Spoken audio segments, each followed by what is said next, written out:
اللہ تعالیٰ عنہ کا یوم وصال مبارک ہے۔ قرآن عزیز فرقان حمید میں اللہ تعالیٰ نے اپنے پیارے حبیب امام الانبیاء صلی اللہ تعالیٰ علیہ وسلم کی شانیں بیان کی ہیں، اور اس کے ساتھ ساتھ اللہ تعالیٰ نے رسول پاک صلی اللہ علیہ وسلم کے غلاموں کی شانیں بیان فرمائی۔ حضور کے غلاموں میں سب سے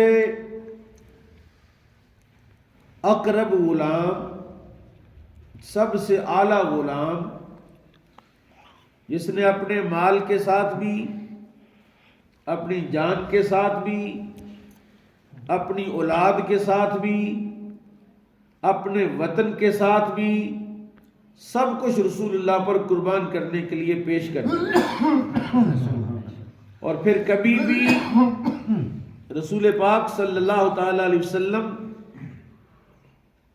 کی ذات اقدس سے دور نہیں رہے۔ قرب کا یہ معاملہ تھا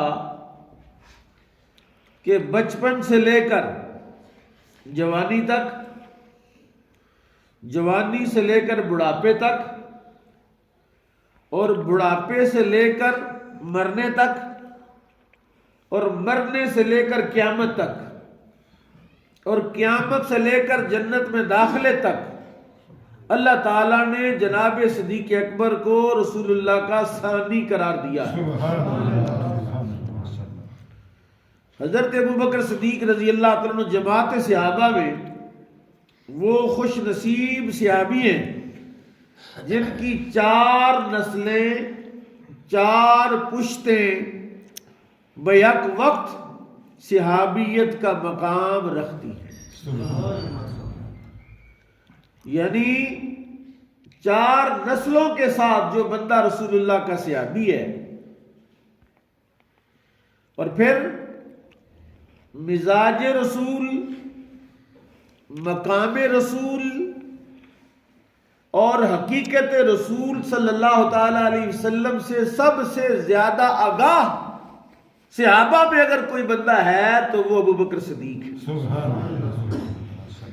کہ جس کے بارے میں رسول اللہ خود فرماتے ہیں اگر میں اللہ کے علاوہ کسی کو رفیق بناتا تو ابوبکر کو رفیق بناتا۔ رفیق کون ہوتا ہے؟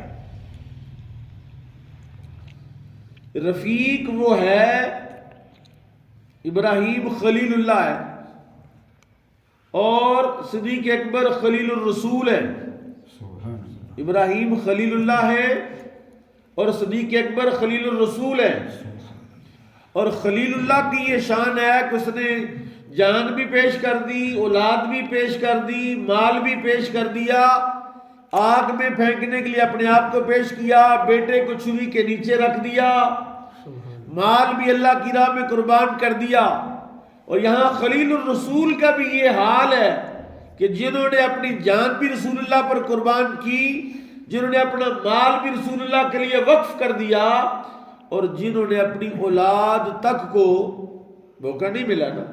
بیٹے نے کہا، عبد الرحمن بن ابی بکر نے کہا رضی اللہ تعالیٰ عنہ، جب وہ کافر تھے، کافروں کی طرف سے لڑنے آئے، ادھر سے ابوبکر صدیق رضی اللہ تعالیٰ عنہ کے بدر کے اندر، تو جب کبھی دوبارہ پھر اللہ نے حضرت عبد الرحمن بن ابی بکر کو ایمان کی دولت عطا فرمائی اور ایمان کے ساتھ ایک جگہ پر جمع ہوئے، تو باتوں باتوں میں یہ بات نکلی اور آپ نے کہا، عرض کیا بیٹے نے خلیل الرسول کو، نائب رسول کو، وزیر رسول صلی اللہ علیہ وسلم کو کہ ابا جی ایک دفعہ آپ میری تلوار کے سامنے آگے تھے تو میں نے آپ کو باپ سمجھ کر چھوڑ دیا تھا، باپ سمجھ کر میں نے معاف کر دیا، میں نے تلوار روک لی، آپ کی گردن نہیں کاٹی۔ اور خلیل الرسول نے یہ بات کہی کہ اگر بیٹا تو میری تلوار کے سامنے آتا تو میں تجھے بیٹا سمجھ کے کبھی نہ چھوڑتا، تلوار کو کبھی نہ روکتا، تیری گردن تن سے جدا کر دیتا، کیونکہ میں خلیل الرسول ہوں، اور خلیل کا مطلب ہی ہوتا ہے کہ دل میں رسول اللہ کے علاوہ کسی کے لیے کوئی گنجائش اور جگہ نہیں. اور اپنے باپ کے ساتھ کیا معاملہ ہوا؟ حضرت عثمان ابو قحافہ نے ایک دفعہ رسول اللہ کی ذات اقدس کے بارے میں جب وہ ایمان نہیں لائے تھے کچھ ایسا کلمہ کا، کوئی ایسا جملہ کا، کوئی ایسی بات کی تو حضرت ابوبکر صدیق برداشت نہ کر سکے اور اپنے بوڑھے باپ کے چہرے پر تھپڑ مار دیا. یہ بات رسول اللہ تک پہنچی تو حضور کریم صلی اللہ علیہ وسلم نے فرمایا ابوبکر تو نے اپنے باپ کو مارا ہے؟ کہا حضور اس وقت میرے پاس تلوار نہیں تھی، اگر تلوار ہوتی تو میں اپنے باپ کا سر تن سے جدا کر دیتا، اس لیے کہ یا رسول اللہ جو آپ کا نہیں میرا نہیں.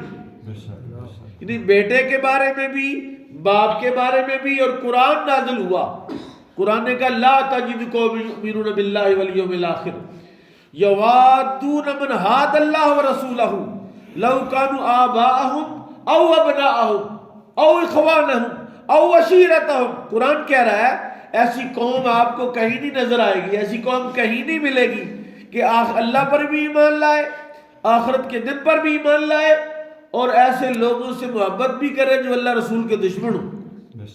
یوادون من حاد اللہ ورسولہ، اللہ اور اس کے رسول کے دشمنوں سے پیار بھی کرے اور اللہ پر ایمان بھی لائے، رسول اللہ پر ایمان بھی لائے، ایسی قوم کہیں نہیں ملے گی. اور یہ آیت حضرت ابوبکر صدیق کے بارے میں نازل ہوئی کہ انہوں نے بیٹے سے کہا تیرا تن جدا کر، سر تن سے جدا کر دیتا. باپ کو تھپڑ مارا کہ رسول اللہ کی بات ذات اقدس کے بارے میں ایسا کلمہ کہا. اور پھر ابوبکر صدیق رضی اللہ تعالیٰ عنہ وہ ہیں جن کے بارے میں قرآن اترا. دیکھیے انہوں نے قسم کھائی اپنے ایک عزیز کے بارے میں جس کو قرآن کریم نے بیان کیا. قرآن نے کہا وَلَا يَأْتَلِي أُولِي الْفَضْلِ مِنْكُمْ وَالسَّعَةِ. ابو بکر صدیق کو اللہ تعالیٰ نے فضل والا قرار دیا. خود اللہ نے قرآن میں کہا اول الفضل، اور اولو جو ہے یہ جمع کا صیغہ ہے اور جمع کے صیغہ اللہ اس کے لیے استعمال کرتا ہے جس کو اللہ تعالیٰ شان بڑھانا چاہتا ہے. ابو بکر کے بارے فرمایا وَلَا يَأْتَلِي أُولِي الْفَضْلِ مِنْكُمْ، قسم نہ کھائیں وہ لوگ جو تم میں فضیلت والے. تم میں فضیلت والے کون ہیں؟ تم میں فضیلت والے ابو بکر ہیں. مستح بن اساسہ جو رسول حضرت ابوبکر صدیق کے رشتہ دار تھے، حضور صلی اللہ علیہ وسلم کے خاندان سے تعلق تھا، قریش کے خاندان سے تھے، مالی طور پر ذرا کمزور تھے. حضرت ابوبکر صدیق ان کی ہر ضرورت کو پورا کرتے، گھر کے اخراجات اٹھاتے، ہر ضرورت پوری کرتے. جب سیدہ واقع افک ہوا، یعنی جناب سیدہ عائشہ صدیقہ رضی اللہ تعالی عنہا طیبہ طاہرہ عفیفہ پر تہمت لگی تو مستح بن اساسہ جو حضرت ابوبکر صدیق کے پھوپھی زاد بھائی تھے وہ بھی تہمت لگانے والوں کے گروپ میں کیمپ میں چلے گئے. حضرت ابوبکر صدیق کو دکھ ہوا، ایک تو میرا رشتہ دار، دوسرے میرے گھر سے کھانے والا، بس کی ہر ضرورت کو پورا کرتا ہوں، اور اس نے یہ کہا کیا کیا؟ اس کو ایسا کرنا چاہیے تھا. قسم کھائی کہ آج کے بعد مستح بن اساسہ کو ایک دانہ نہیں دوں گا، کوئی شے نہیں دوں گا اس کو میں. اللہ نے قرآن اتارا، اللہ نے فرمایا وَلَا يَأْتَلِي أُولِي الْفَضْلِ مِنْكُمْ وَالسَّعَةِ، نہ قسم کھائیں وہ لوگ جو تم میں فضیلت والے ہیں اور گنجائش والے. یعنی معلوم ہوا ابو بکر صدیق رضی اللہ تعالیٰ عنہ گنجائش والے بھی تھے، فضیلت والے بھی تھے، افضل بھی تھے اور مالدار بھی تھے. کیا قسم نہ کھائیں؟ اَن یُؤْتُوا أُولِي الْقُرْبَى، کہ وہ نہیں دیں گے رشتہ داروں کو، والمساکین اور مسکینوں کو، والمہاجرین فی سبیل اللہ اور ان لوگوں کو جنہوں نے اللہ کی راہ میں ہجرت کی. اب مستح بن اساسہ رشتہ دار بھی تھے، مسکین بھی تھے اور مہاجر بھی تھے، وہ بھی ہجرت کر کے آئے تھے. اللہ کہتا ہے وَلْيَعْفُوا، چاہیے کہ وہ معاف کریں. کیا کریں؟ رسول پاک کو بھی اللہ نے یہی کہا. رسول کریم صلی اللہ علیہ وسلم کو سورہ نساء کے اندر، سورہ آل عمران کے اندر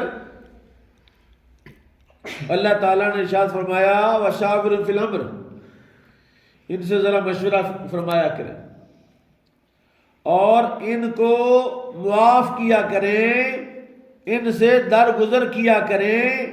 اگر کوئی کوتاہی کر بیٹھے تو ان کو معاف کر دیں. یعنی جو بات رسول اللہ کو کہی وہی بات اللہ ابو بکر کو کہہ رہا ہے. فرمایا وَلْيَعْفُوا وَلْيَصْفَحُوا، چاہیے کہ معاف کریں اور درگزر کریں. أَلَا تُحِبُّونَ أَن يَغْفِرَ اللَّهُ لَكُمْ، کیا تم پسند نہیں کرتے کہ اللہ تمہیں معاف کر دے؟ ابو بکر صدیق رضی اللہ عنہ جب یہ آیت اتری تو فوراً بارگاہ رسالت میں آئے. حضور یا رسول اللہ میں چاہتا ہوں اللہ مجھے معاف کر دے. فرمایا تم مصطح بن اساسہ کو معاف کر دے. اسی وقت مصطح بن اساسہ کو معاف کیا اور اس کے تمام حقوق بحال کیے اور قسم کا کفارہ دیا کہ جو میں نے قسم کھائی تھی کہ مصطح بن اساسہ کو کچھ نہیں دوں گا، قسم کا کفارہ بھی دیا اور پھر اس کے حقوق بھی بحال کیے، اس کو پہلے سے زیادہ اس کی خدمت کی اور فرمایا واللہ غفور الرحیم، اللہ نے کہا اللہ بخشنے والا رحم کرنے والا. نعرہ تکبیر، اللہ اکبر، نعرہ رسالت، نعرہ رسالت، نعرہ حیدری، عظمت صحابہ، واللہ غفور الرحیم. اللہ تعالیٰ نے اس آیت میں فرمایا اللہ معاف کرنے والا ہے اور اللہ رحم فرمانے والا. کس پر؟ ابو بکر صدیق پر. ابو بکر صدیق کے معاملے میں اللہ تعالیٰ کا کیا مزاج، جس کو کہتے ہیں منشا خدا بندی، مزاج خدا، مرضی رب. لڑد کا دی رضی اللہ عنہم وردو، اللہ ان سے راضی ہوا اور وہ اللہ سے. لیکن ابو بکر صدیق کے معاملے میں ذرا نظام مختلف ہے اور اتنا مختلف ہے.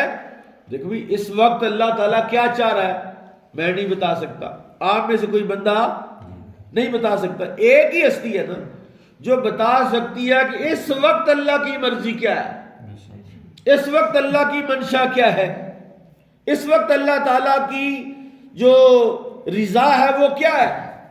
حضرت عائشہ صدیقہ رضی اللہ عنہا رسول اللہ کی بارگاہ میں تھی. جیسے کہ آپ کے علم میں ہے کہ جب نبی پاک صلی اللہ علیہ وسلم آخری ایام میں بیمار ہوئے، مرض وفات میں مبتلا ہوئے، تو آپ نے اہل بیت کو یعنی اپنے آل اولاد کو جمع کیا، خاندان کے لوگوں کو جمع کیا، اپنی دیگر ازواج مطہرات کو جمع کیا اور فرمایا میری خواہش ہے کہ میں اپنی بیماری کے ایام عائشہ صدیقہ کے گھر میں گزاروں. سبحان اللہ. یعنی صدیق اکبر کی بیٹی کے گھر میں اپنی بیماری کے ایام گزارنا چاہتا ہوں. تو سب نے بیک زبان ہو کر کہا یا رسول اللہ آپ کی مرضی ہے، آپ جہاں چاہیں آپ تشریف فرما ہو. جب رسول پاک کی بیماری میں شدت آئی، چونکہ رسول پاک خود امام تھے، نبی کریم صلی اللہ تعالی علیہ وسلم نے خود امامت کروائی.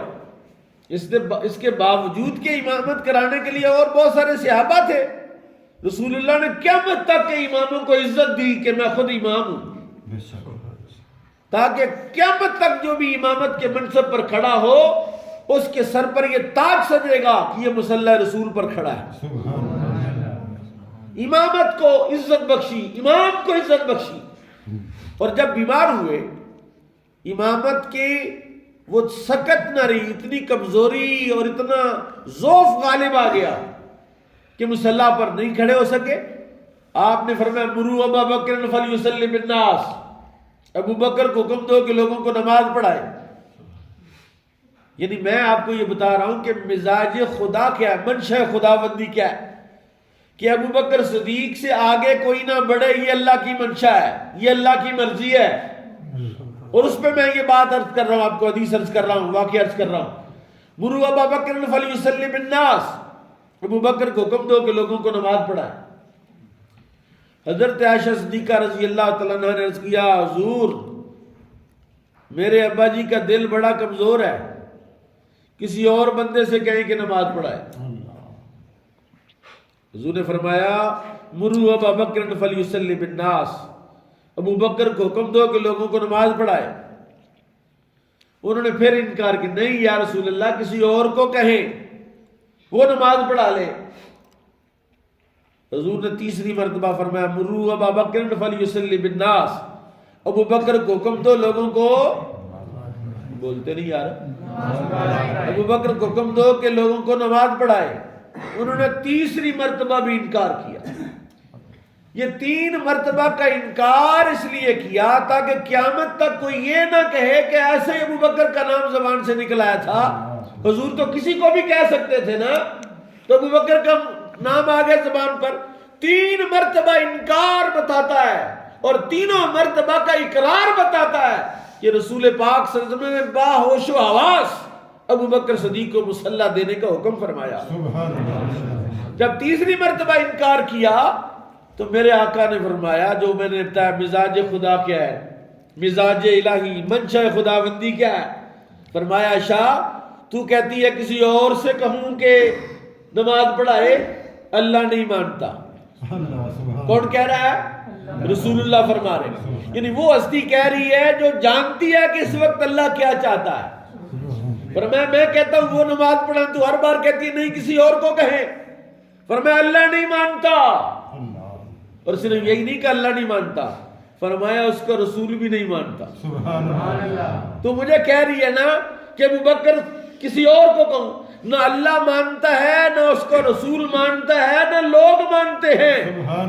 اب وہ کلمہ سنیے جو رسول اللہ کی زبان اقدس سے نکلا ہے، اور اپنے سماعت کو معطر کیجیے وہ الفاظ اور وہ کلمات جو رسول اللہ نے فرمایا۔ فرمایا یا اللہ و رسولہ والمؤمنون، عائشہ اللہ بھی نہیں مانتا، اللہ بھی انکار کرتا ہے، اس کا رسول بھی انکار کرتا ہے، مومن بھی انکار کرتے ہیں کہ ابو بکر موجود ہو اور مصلی پر کوئی اور کھڑا ہو۔ اللہ بھی نہیں مانتا، اور پھر اللہ ابو بکر صدیق سے کتنا پیار کرتا ہے۔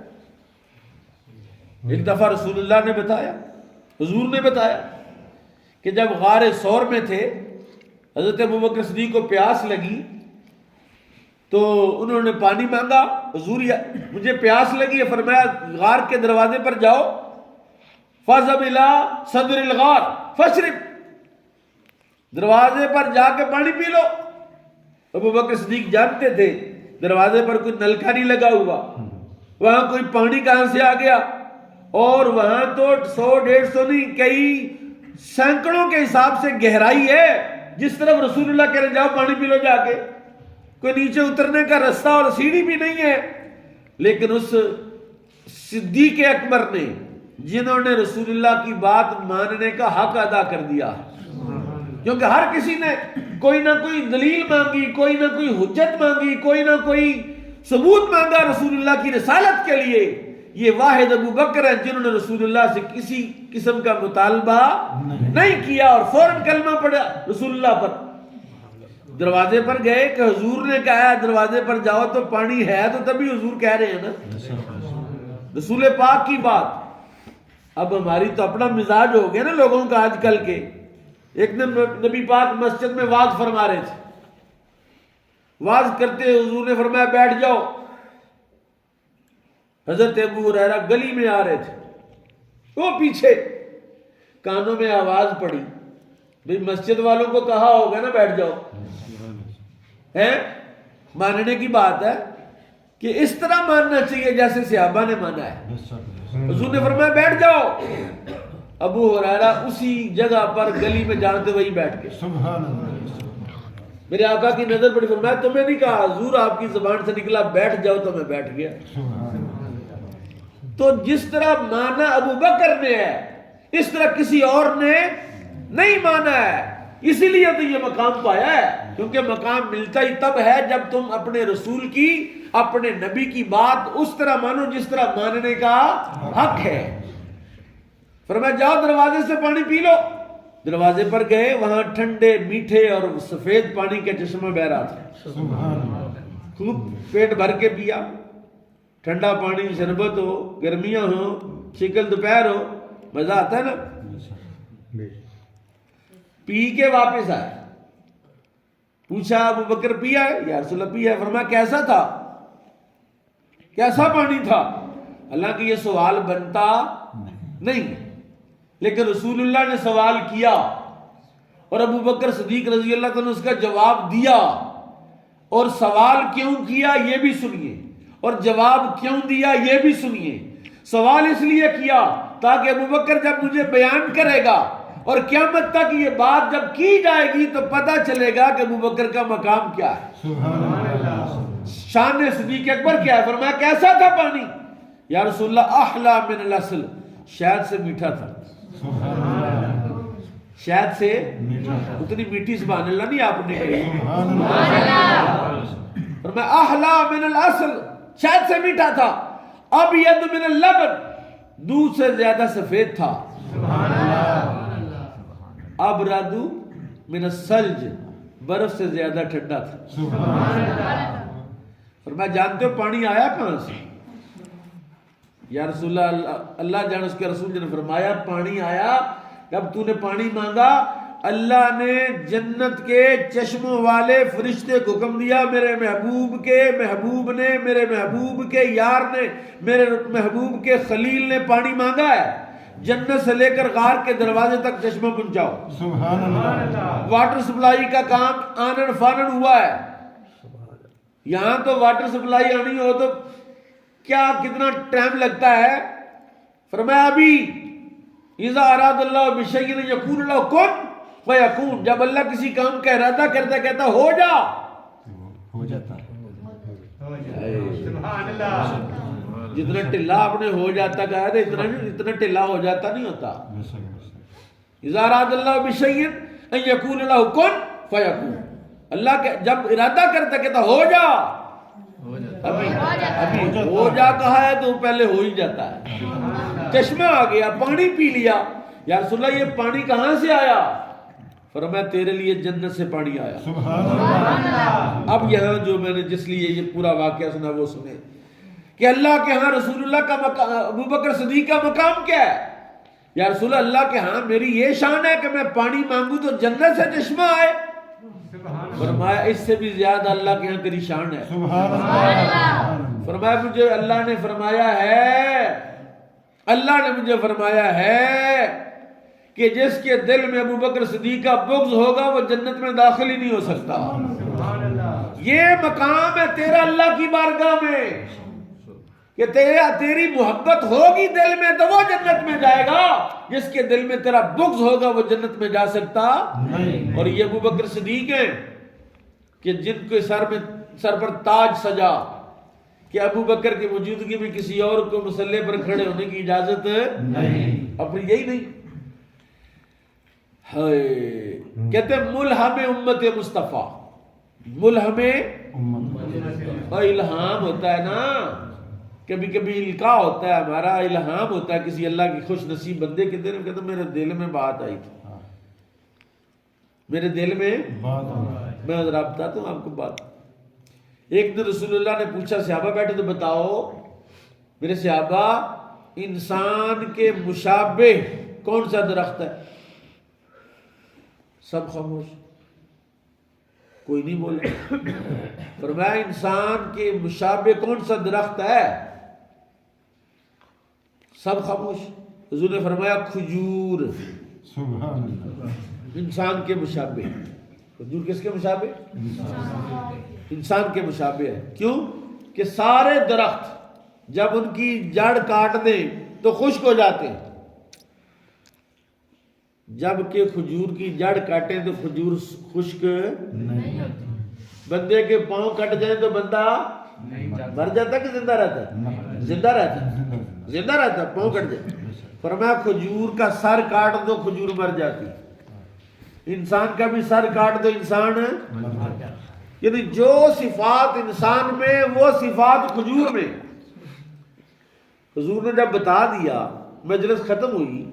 حضرت سیدنا فاروق اعظم کے بیٹے عبداللہ نے کہا ابا جی جب رسول پاک پوچھ رہے تھے میرے دل میں آیا، سبحان اللہ، میرے دل میں آیا تھا کہ میں کہوں کہ وہ کھجور ہے، لیکن ابا جی بزرگ بیٹھے ہوئے تھے، سبحان اللہ، سینئر بیٹھے ہوئے تھے، بڑے بڑے لوگ بیٹھے تھے، تو مجھے حیا آئی کہ میں چھوٹا بچہ ہوں، میں یہ بات کہوں۔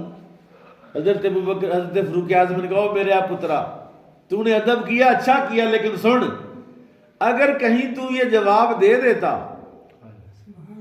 بارگاہ رسول اللہ کی تھی، پوچھا رسول اللہ نے تھا اور بتانے کے لیے پوچھا تھا، اگر اس وقت تو کبھی بول پڑتا تو فاروق اعظم کے لیے سرخ اونٹوں سے زیادہ خوشی محسوس ہوتی کہ تو میرا پتر بولا ہے۔ سبحان اللہ، یعنی القاء کیا ہوتا ہے، الہام کیا ہوتا ہے، میرے دل میں آئی تھی بات، اور ابھی میں نے سوچا ہی تھا تو آ گیا، کہتا نہیں بات۔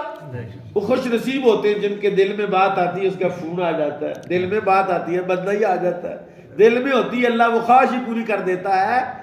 آج بھی یہ نعمتیں لوگوں کو میسر ہیں، لیکن دنیا داروں کو نہیں، اللہ کا ذکر کرنے والوں کو میسر ہے۔ آج بھی بدر کا میدان تھا، جنگ ہو رہی تھی، رسول اللہ نے فرمایا، ابوبکر صدیق موجود تھے، عریش تھا رسول اللہ کا، چھپر تھا، آج کل بھی مسجد عریش وہاں بنی ہوئی ہے، عریش، مسجد عریش جہاں بنی، وہاں ایک چھپر بنایا تھا رسول اللہ کے لیے۔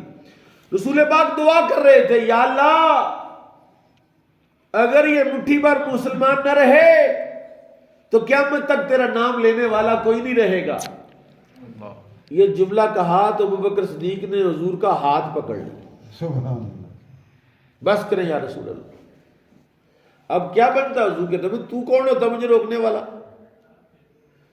کہتے ہیں ابوبکر صدیق وہ بندہ ہے، وہ صحابی ہے جس کے الہام نے وحی پر سبقت کی، سبحان اللہ، وہی بعد میں الہام ابوبکر پہلے آیا، اور جب رسول اللہ کا ہاتھ ابوبکر نے دعا کے وقت پکڑا، رسول اللہ نے منع نہیں کیا، جو میرے آقا کی فراست تھی، اس فراست سے رسول اللہ نے جان لیا کہ ابھی میرے ابوبکر کو الہام ہو گیا ہے۔ سبحان اللہ، ابھی رسول پاک اس عریش سے باہر ہی نکل رہے تھے کہ آسمان سے دیکھا کہ 1000 فرشتہ لے کے جبریل حاضر ہو رہا ہے، سبحان اللہ، 1000 فرشتہ لے کے میکائیل حاضر ہو رہا ہے، 1000 فرشتہ لے کے اسرافیل حاضر ہو رہا ہے، سبحان اللہ، 1000 فرشتہ لے کے اسرائیل حاضر ہو رہا ہے۔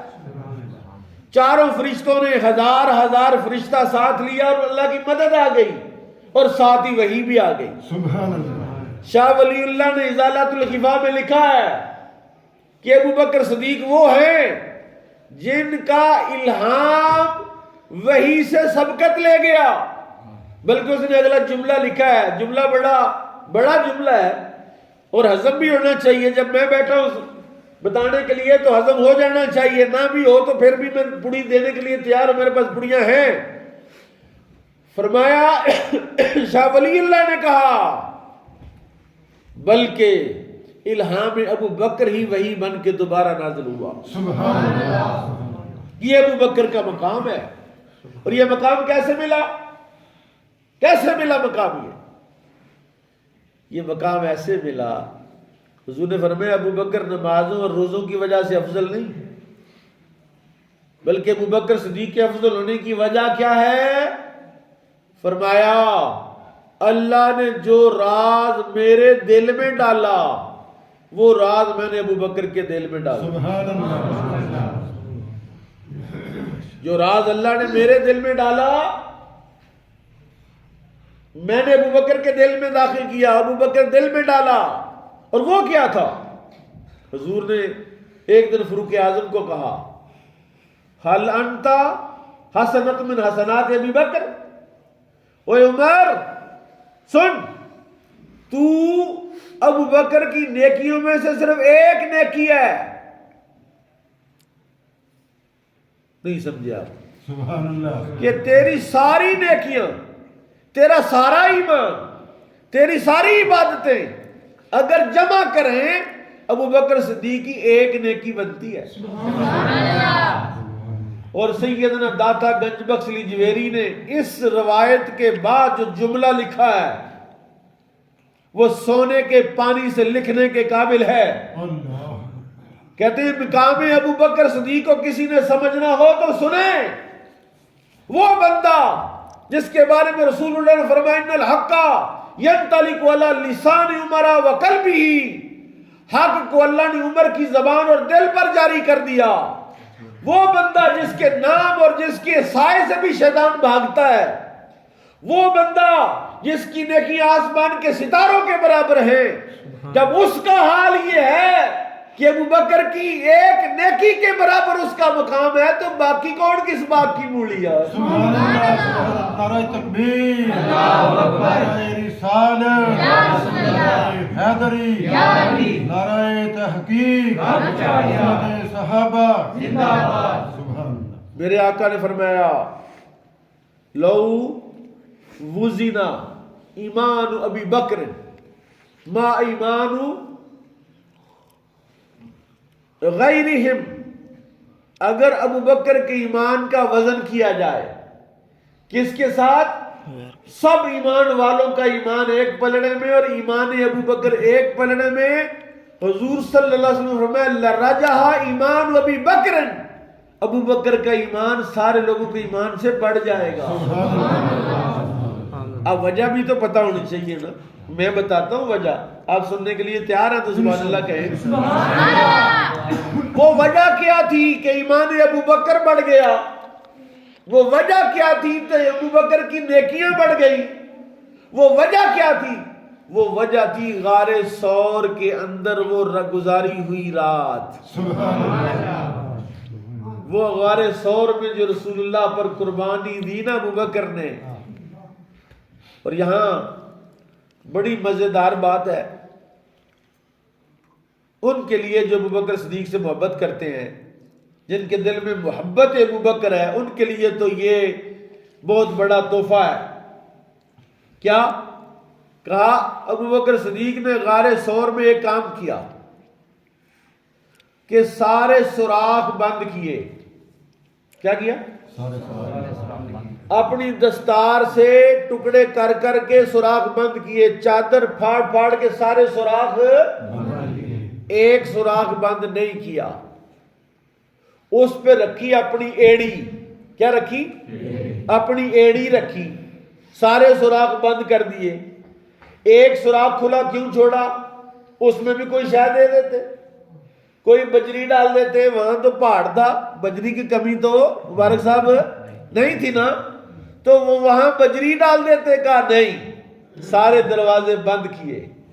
پھر اوپر آپ نے رکھا پاؤں، اور پھر رسول اللہ کو آواز دی کہ حضور آپ تشریف لائیں.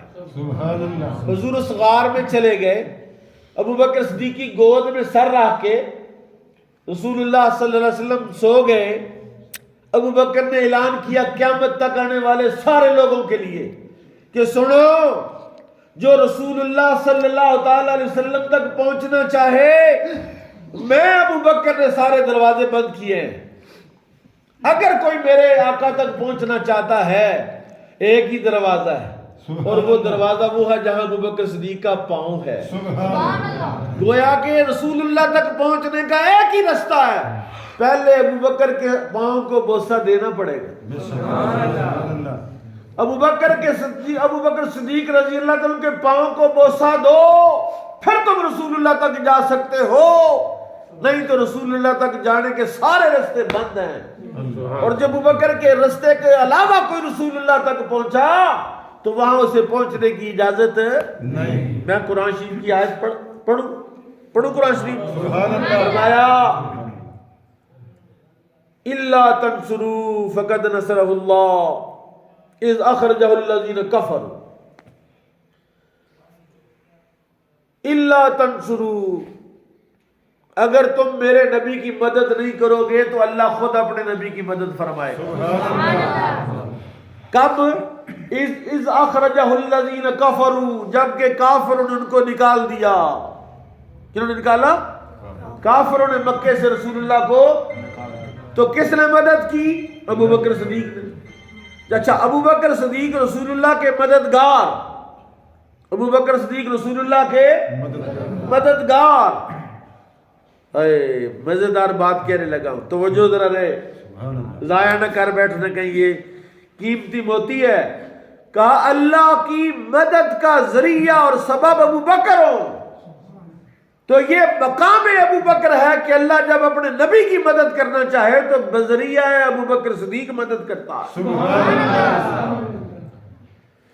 یہاں مغالطہ نہ ہو جب میں قرآن شریف کی ایک اور آیت پڑھ دیتا ہوں. قرآن شریف نے کہا اذ قال الحواریون من انصاری اللہ, عیسیٰ نے کہا اپنے حواریوں سے, اور میری کون مدد کرے گا؟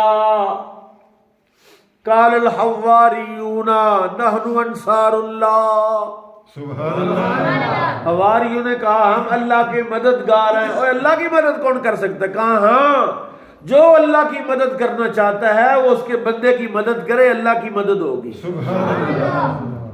تو حواریوں نے کہا اللہ کی مدد ہم کریں گے. اللہ کی مدد کرنے کا ذریعہ کیا ہے؟ کہا میرے نبی کی مدد کرو, میری مدد ہوگی. اللہ نے کہا جب تم نے مدد نہیں کی تو اللہ نے مدد کی. جب اللہ کی مدد دیکھی تو کیا دیکھا؟ پھر دیکھا کہ ابو بکر صدیق کھڑے تھے. ابو بکر صدیق کھڑے تھے. انہوں نے کہا حضور یہ سامنے جو ہمیں دیکھ رہے ہیں, سامنے جو کھڑے ہیں, پہنچ گئے نا وہ کھوجی کو لے کے, کھوجی لے کے پہنچ گیا کہ یہاں پر کھرا آتا ہے. ابو جہل نے کہا ہے تیرا دماغ ٹھیک ہے؟ یہاں پر جو مکڑی نے جالا بنایا ہے یہ تو محمد صلی اللہ علیہ وسلم کی پیدائش سے بھی پہلے کا پرانا جالا ہے, تو کہتا ہے ادھر آیا ہے. اور دیکھ ادھر کبوتری نے انڈے دیے ہوئے ہیں, اگر وہ ادھر سے اندر گئے ہیں تو پھر یہ جالا کیوں لگا ہوا ہے؟ پھر یہ انڈے کیسے, یہاں وہ تو ٹوٹ جاتے, وہ تو ٹوٹ جاتے. میں کہتا ہوں مکڑی کے ذریعے بھی اللہ نے مدد کی ہے. پتہ ہے؟ پتہ مسئلے کا نہیں پتا. اوے مکڑیاں جو گھروں میں جاڑا بناتی ہیں اس کو مارنے کی اجازت نہیں ہے.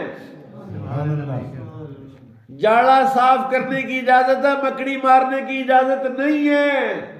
کیوں؟ کہ مکڑی مددگار رسول ہے.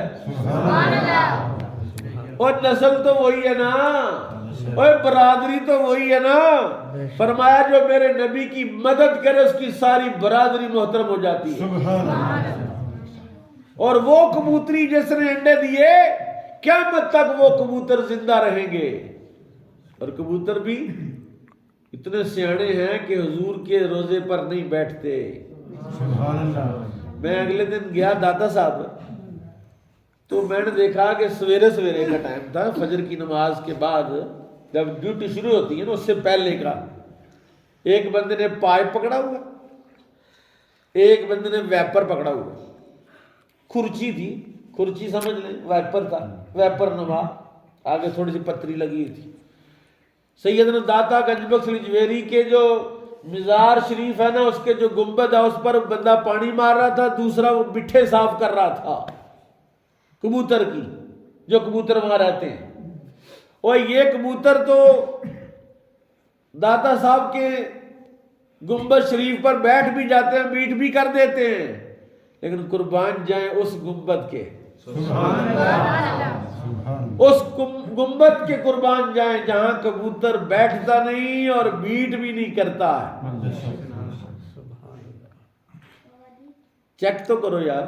میں نے بڑا غور کیا وہاں, ابھی میں ریسنٹ گیا ہوں, اس کے بعد ملاقات نہیں آپ سے, عمرے کے بعد عمرہ کر کے میں نے وہاں بڑا غور کیا کہ سعودیوں نے بڑے بندے رکھے ہوئے ہیں, وہ جو نکل نہیں کیا ہوا, نکل کیا ہوا, نکل اس کو کیا کہتے ہیں, وہ اوپر چڑھاتے ہیں نا, یہ تو لوہا ہے نا, نظر آ رہا ہے, اے نکلا تھلے لوہا نکل آیا. تو وہ جو نکل ہے نا گولڈن کلر کا, اس کو روز 2 ٹائم پالش ہوتی ہے. مسجد نبوی شریف میں جو لگا ہوا ہے نا سنہری قسم کا وہ جو سٹیل ہے, 2 وقت صبح بھی پالش ہوتی ہے اور شام کو بھی نبی پاک کے روضہ مبارک کی جالیوں کو بھی صبح بھی پالش ہوتی ہے اور شام کو بھی، اور ہر قسم کا رنگ ہر وقت تازہ رہتا ہے. وہاں یہ نہیں ہوتا کہ اتنی آرنامنٹ لینا مار چھڑیاں تو چلو اگلے سال بیاہ آئے گا تو کراواں گے. سارے رنگ روزانہ اپ ڈیٹ ہوتے ہیں. ایک رنگ ہے رنگ گنبد خضرا جو سال کے بعد ایک بار کرتے ہیں، لیکن قربان جائیں میرے رب نے اس رنگ کی بھی حفاظت فرمائی. سبحان اللہ. فرمایا نیچے تم چمکاؤ اس گنبد کو، 70,000 فرشتے صبح آتے ہیں اور اس کا طواف کرتے ہیں. سبحان اللہ. میں کہتا ہوں نوری پروں کے ساتھ اس کا رنگ کیا جاتا ہے، ہر لمحہ اس کو تازہ کیا جاتا ہے. بارش ہوئی، بارش سے کوئی اتنی گرد نہیں پڑی ہوئی، صاف شفاف ہے. وہاں پائپ لے کے کوئی نہیں چڑھا ہوا. کبھی سال بعد کرتے ہوں گے، ہم کوئی وہاں تو نہیں رہتے، کبھی کبھی جاتے. 7 مرتبہ میں گیا ہوں وہاں. اور گنبد خضرا شریف پر جو کبوتر رہتے ہیں وہ اوپر بیٹھتے نہیں. کیونکہ ادب والے کبوتر ہیں. یہ وہی کبوتر ہیں جن کی ایک نسل نے کبوتری نے رسول اللہ کے غار کے سامنے غار ثور میں انڈے دیے تھے. اچھا وہاں کیا ہوا؟ اذ یقول لصاحبی لا تحزن. قرآن اذ یقول لصاحبی لا تحزن، جب کہا اس کے صاحب نے غم نہ کر. غم کس نے کہا؟ ابو بکر صدیق نے. یا رسول اللہ یہ اوپر کھڑے ہیں، اگر اپنے پاؤں کی طرف دیکھیں تو ہم نظر آ جائیں گے ان کو. حضور نے فرمایا غم نہ کر، غم نہ کر. اور جس کو رسول اللہ کہے غم نہ کر، نہیں قرآن شریف کی آیت پڑھتا ہوں پھر آپ کو سمجھ جانی ہے. اللہ کا تعالی ان اولیاء اللہ لا خوف علیہم ولا هم يحزنون. سبحان اللہ. جو اللہ کے ولی ہیں انہیں کوئی خوف نہیں، انہیں کوئی غم نہیں، نہ انہیں کوئی خوف ہے اور نہ انہیں کوئی غم ہے. سبحان اللہ. اوے اللہ کہے میرے ولیوں کو نہ کوئی خوف ہے اور نہ کوئی غم ہے، تو نشانی کیا ہے ولیوں کی؟ سارے بندے کہتے میں بھی ولی. ولیوں کی تو لائن لگی ہوئی ہے. اس کائنات میں ایک ہی بندہ ہے جس کو رسول اللہ نے کہا لا تحزن. سبحان اللہ. جس کو رسول اللہ نے کہا غم نہ کر، ابو بکر غم نہ کر. سبحان اللہ. یا رسول اللہ نیچے دیکھے تو ہم نظر آ جائیں. فرمایا لا تحزن، غم نہ کر. یا رسول اللہ کیا ہو؟ فرمایا ان اللہ معنا. سبحان اللہ. غم کس کو ہوتا ہے؟ جس کے ساتھ اللہ نہیں ہوتا، اور جس کے ساتھ اللہ ہوتا اسے غم کرنا نہیں چاہیے. اس کا مطلب ہے تمہیں غم چمٹا ہوا ہے تو تمہارے ساتھ اللہ نہیں ہے. آ جا اللہ کی بارگاہ میں، اللہ کے ساتھ جڑ جا، تیرا غم اللہ ختم فرما دے گا. سبحان اللہ. رسول اللہ نے یہ نسخہ بتایا لا تحزن ان اللہ معنا، غم نہ کر اللہ ہمارے ساتھ ہے. پھر جملہ سنو ذرا اگلا. یہ جو میں نے کہا نا ابو بکر کا ایمان کیوں بڑھ گیا ایمان؟ کہا اس لیے بڑھ گیا فَأَنزَلَ اللَّهُ سَكِينَتَهُ عَلَيْهِ وَأَيَّدَهُ بِجُنُودٍ لَّمْ تَرَوْهَا. سبحان اللہ. یہ واحد کے سیغے ہیں. اللہ کہتا ہے ہم نے فَأَنزَلَ اللَّهُ، اللہ نے سکینہ نازل فرمایا اس پر. وہاں تو ہما تھے، دو تھے، سکینہ ایک پر کیوں اترا؟ کہا نبی کو سکینہ کی ضرورت نہیں تھی، نبی کا ایمان پہلے ہی مضبوط تھا. سبحان اللہ. اب اس غار میں جس کو سکینہ کی ضرورت تھی، تسکین کی ضرورت تھی، وہ ابو بکر تھے. تو اللہ نے اس اکیلے بندے پر سکینہ نازل فرمایا اس وقت کہ جب وہ بارگاہ رسالت میں موجود تھا. سبحان اللہ. یہاں میں ایک بات کہنا چاہتا ہوں، اجازت ہے؟ سبحان اللہ. اجازت دیتے پھرتے نا، میں تو کہہ رہی تھی سے نام اجازت دیو. یہ جو کپڑا آپ نے پہنا ہوا ہے نا، کپڑا، یہ کپڑا دھوتے ہوئے اگر رنگ چھوڑے تو کپڑا اچھا کہ برا؟ کہ یار کپڑا پیڑا ہی نکلے ہے، ریٹ لایا سوٹ مہنگا دیا اور پھر رنگ چھوڑتا ہے. سنو پھر کپڑا رنگ چھوڑے تو ناقص ہے، اور مرد اللہ والا رنگ نہ چھوڑے تو ناقص ہے. اللہ والا رنگ نہ چھوڑے تو ناقص ہے، اور اللہ والا رنگ چھوڑتا ہے۔ سنو سنو، میرے آقا ابو بکر صدیق رضی اللہ عنہ کو لے کر جب مدینے پہنچے تو میرے آقا نے ابو بکر صدیق کو اتنا رنگ دیا، ایسا رنگ چڑھایا کہ مدینے والے مغالطے میں پڑ گئے کہ صدیق اکبر کون ہے اور رسول اللہ کون ہے۔ اس کا مطلب ہے یہ جو اللہ والے رنگ چھوڑتے ہیں، رنگتے ہیں، یہ سنت مصطفیٰ ہے کہ اپنے ساتھی کو، اپنے پاس بیٹھنے والے کو رنگ دے، یہ اللہ کے بندے کے کامل ہونے کی علامت ہے۔ اور اگر اللہ کا بندہ نہیں رنگتا، رنگ نہیں چڑھاتا، اس کا رنگ نظر نہیں آتا، وہ ناقص ہے۔ اور یہ رسول اللہ نے بتایا، اور یہ ابو بکر صدیق پر رنگ چڑھا کے بتایا کہ چلے تھے مکے سے، ایک ابو بکر صدیق تھا، ایک محمد الرسول اللہ تھے، اور سفر ختم ہوا مدینے میں، اور یہاں دیکھا تو دونوں ایک جیسے ہیں۔ سبحان اللہ۔ لوگ مغالطے میں ابو بکر صدیق سے مصافحہ کر رہے تھے، السلام علیکم السلام علیکم السلام علیکم۔ اب ابو بکر صدیق نے کیا کیا؟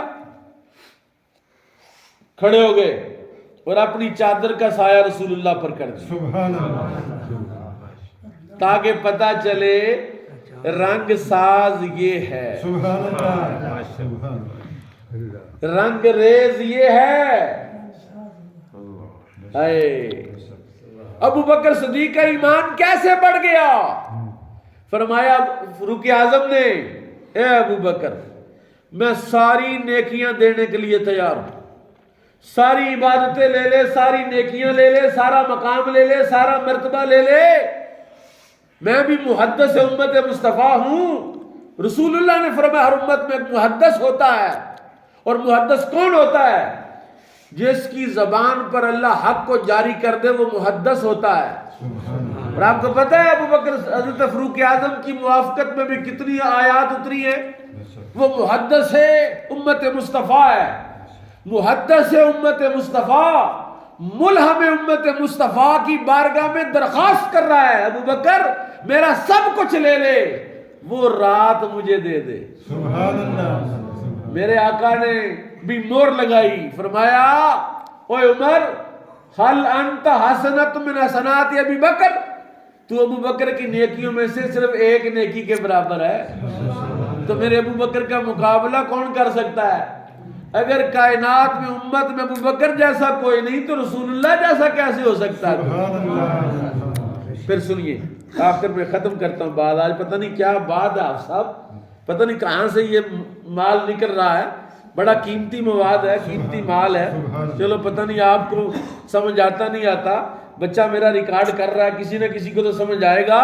یہ قیمتی موتی ہیں جو میرا رب عطا فرما رہا ہے، میں آپ کو پیش کر رہا ہوں۔ فرمایا ابو بکر صدیق رضی اللہ عنہ کو رسول اللہ نے بتایا، حضور نے بتایا میرے ابو بکر کا مقام کیا ہے۔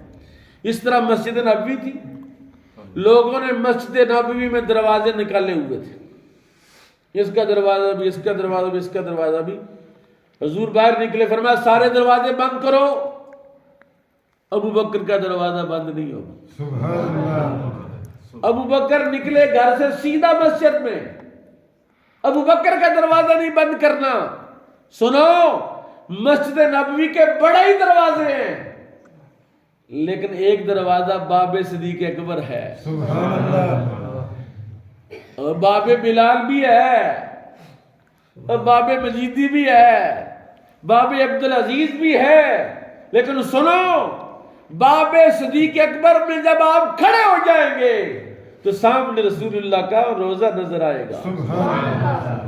یعنی ابو بکر صدیق کے دروازے نے بھی اعلان کیا کہ ابو بکر صدیق کے طریقے پر اگر کوئی چلنا چاہتا ہے، ابو بکر صدیق کے طریقے پر کوئی عبادت کرنا چاہتا ہے، تو اس کا چہرہ رسول اللہ کی طرف ہونا چاہیے۔ سبحان اللہ۔ کیا ہوا؟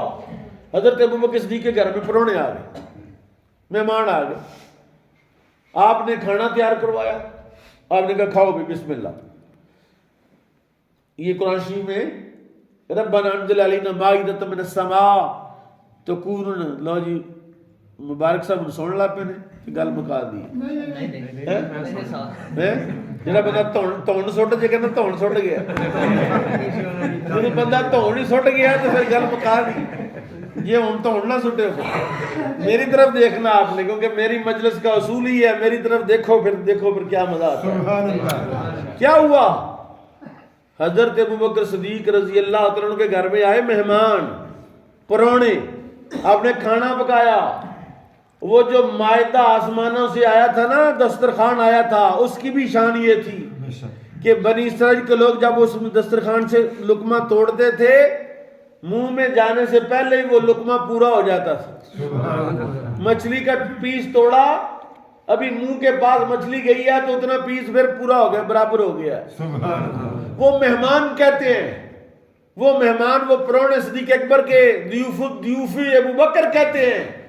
ہم نے جب کھانا شروع کیا اس وقت سے لے کر جب کھانا ختم ہوا تو کھانا پہلے سے بڑھ چکا تھا۔ ابوبکر صدیق نے کہا بھی دیکھو بھئی کھانا بڑھ گیا ہے۔ آپ نے فرمایا چکو بھی چکو کھانا اٹھایا سیدھا مسجد نبوی میں، دیکھا کہ وہاں 7 وفود، 7 جماعتیں رسول اللہ صلی اللہ علیہ وسلم کی ملاقات کے لیے آئی ہیں۔ عرض کی یا رسول اللہ، ابوبکر کے گھر میں یہ کرامت ظاہر ہوئی ہے۔ کرامت کیا؟ کہ ابوبکر کے گھر میں کھانے کے دسترخوان پر جو کھانا تھا وہ کم نہیں ہو رہا، بڑھتا ہی جا رہا ہے، بڑھتا ہی جا رہا ہے۔ یا رسول اللہ کیا کریں؟ فرمایا مہمانوں کو کھلاؤ۔ پھر رسول اللہ کے مہمانوں کو کھلایا۔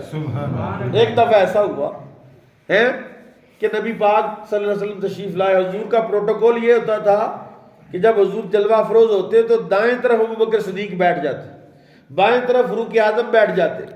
اب اتفاق ایسا ہوا، آپ کو پتہ ہے جو بندہ اب آئے گا تو وہ لوگوں کو پھلان کے آگے جہاں پیچھے جگہ ملے وہیں بیٹھنا ضروری ہے، یہ اصول ہے مجلس مصطفیٰ صلی اللہ علیہ وسلم کا۔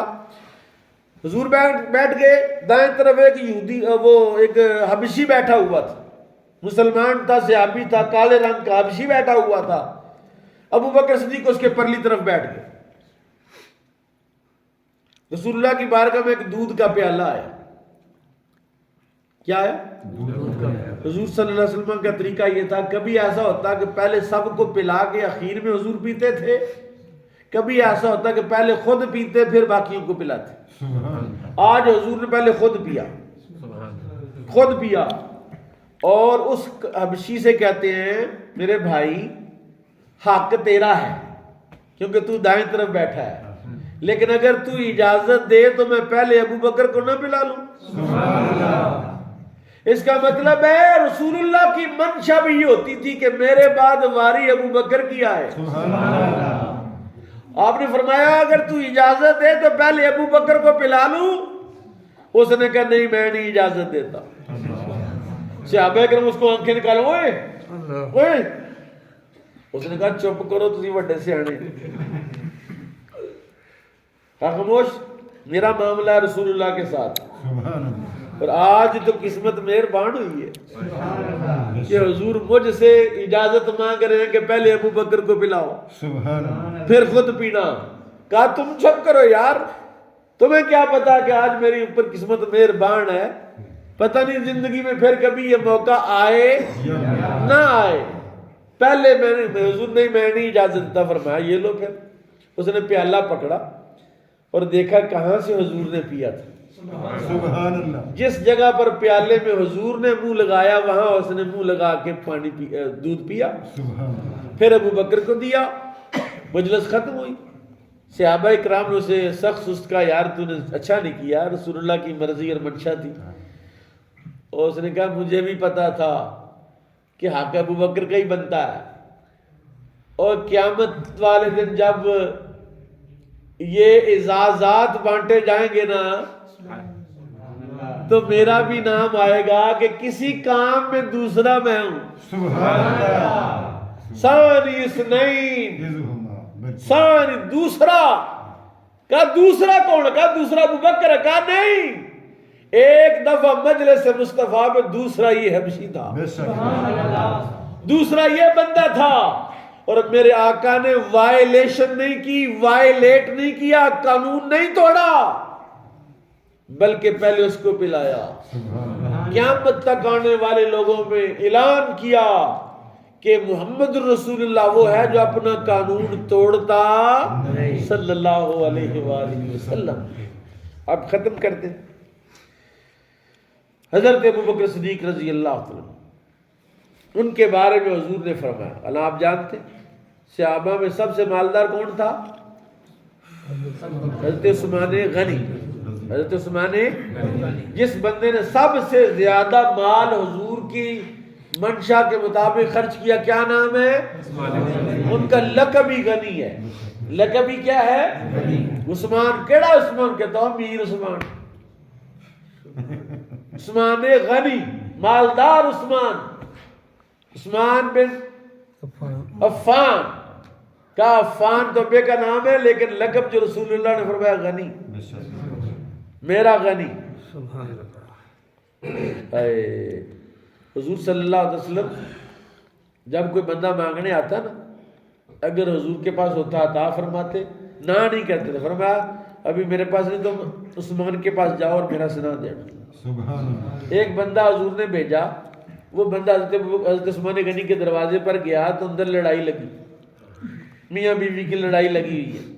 حضرت عثمان غنی اپنی بیوی کو سخت سست کہہ رہے ہیں کہ دن چڑھ گیا، چراغ نہیں بجھایا، اتنا تیل ضائع کر دی تم۔ اس کا مطلب یہ ہے کہ صحابہ کا طریقہ یہ ہے کہ دن میں لائٹیں نہیں جلانی چاہیے، سنا نا؟ لائٹیں جلی ہوئی ہوں تو سنا بھیج کے بھی بند کرائی جا سکتی، حضور کا طریقہ ہے۔ تو کیا ہوا؟ وہ لڑ، یہ جو بندہ باہر کھڑا، اس نے کہا اس بندے نے مجھے کیا دینا ہے جو اپنی بیوی سے ایک دیے کے تیل پر لڑائی کر رہا ہے، تو مجھے حضور نے اس کے پاس بھیجا ہے۔ وہ واپس مڑنے لگا، پھر سوچا کہ بھیجا حضور نے ہے، کوئی جواب تو دوں گا نا۔ دستک دی، حضرت عثمان غنی باہر نکلے، کہا کیا بات ہے؟ کہا حضور نے بھیجا۔ کدھر بھیجا؟ اس نے کہا اس لیے۔ فرمایا اچھا کھلو۔ اندر گئے، اتنا مال لے کر آئے، اتنا مال کہ اس کی چادر سے بڑھ گیا، دامن میں نہیں آیا، بڑھ گیا، نیچے گرنے لگا۔ اس نے کہا سمجھ نہیں آئی۔ آپ نے پوچھا کس بات کی؟ کہا اتنے تیل تو لڑائی ہو رہی، اللہ تو مجھے عطا کرتے ہوئے اتنا دیا اور تیل سے لڑ رہے ہیں۔ فرمایا وہ میں اپنی ذات کے لیے لڑ رہا تھا، تجھے اللہ کے لیے دے رہا ہوں۔ اب سنیں ذرا، جو بات سنانی ہے وہ یہ مقدمہ ہے اس کا، اب وہ سنانی ہے۔ رسول اللہ نے فرمایا ما نفعنی مال واحد قط، کسی کے مال نے مجھے اتنا نفع نہیں دیا، ما نفعنی مال ابی بکر، جتنا نفع مجھے ابو بکر کے مال نے دیا کسی کے مال نے اتنا نفع نہیں دیا۔ یعنی حضور بتا رہے ہیں کہ مال ابو بکر، لباس ابو بکر، در ابو بکر، اولاد ابو بکر، خدمت ابو بکر، فرمایا یہ سب سے نرالی ہے۔ جو چیز ابو بکر کی ہوگی اس کی مثل کوئی اور ہو سکتا نہیں۔ میں آیت سناتا ہوں قرآن شریف کی۔ فرمایا یا نساء النبی لستن کاحد من النساء، اوے نبی کی بیوی ہو، کائنات میں کوئی عورت تمہاری مثل نہیں۔ یہی بات رسول اللہ کہہ رہے ہیں کہ میرا خلیل ہے ابو بکر، ابو بکر خلیل الرسول ہے۔ فرمایا خلیل، میرے خلیل کی ہر شے نرالی ہے، اور میرے ابو بکر کا مال بھی سارے صحابہ کے مال سے اعلیٰ ہے۔ فرمایا ما نفعنی مال واحد قط ما نفعنی مال ابی بکر، سنو ابو بکر کے مال نے مجھے جتنا نفع دیا اتنا نفع کسی اور کے مال نے نہیں دیا۔ اللہ اکبر۔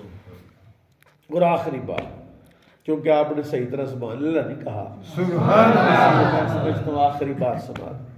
میرے آقا نے فرمایا جتنے لوگوں نے مجھ پر احسان کیا میں نے ہر کسی کے احسان کا بدلہ، رسول پاک احسان کا بدلہ چکانے میں پتہ کتنے محتاط تھے؟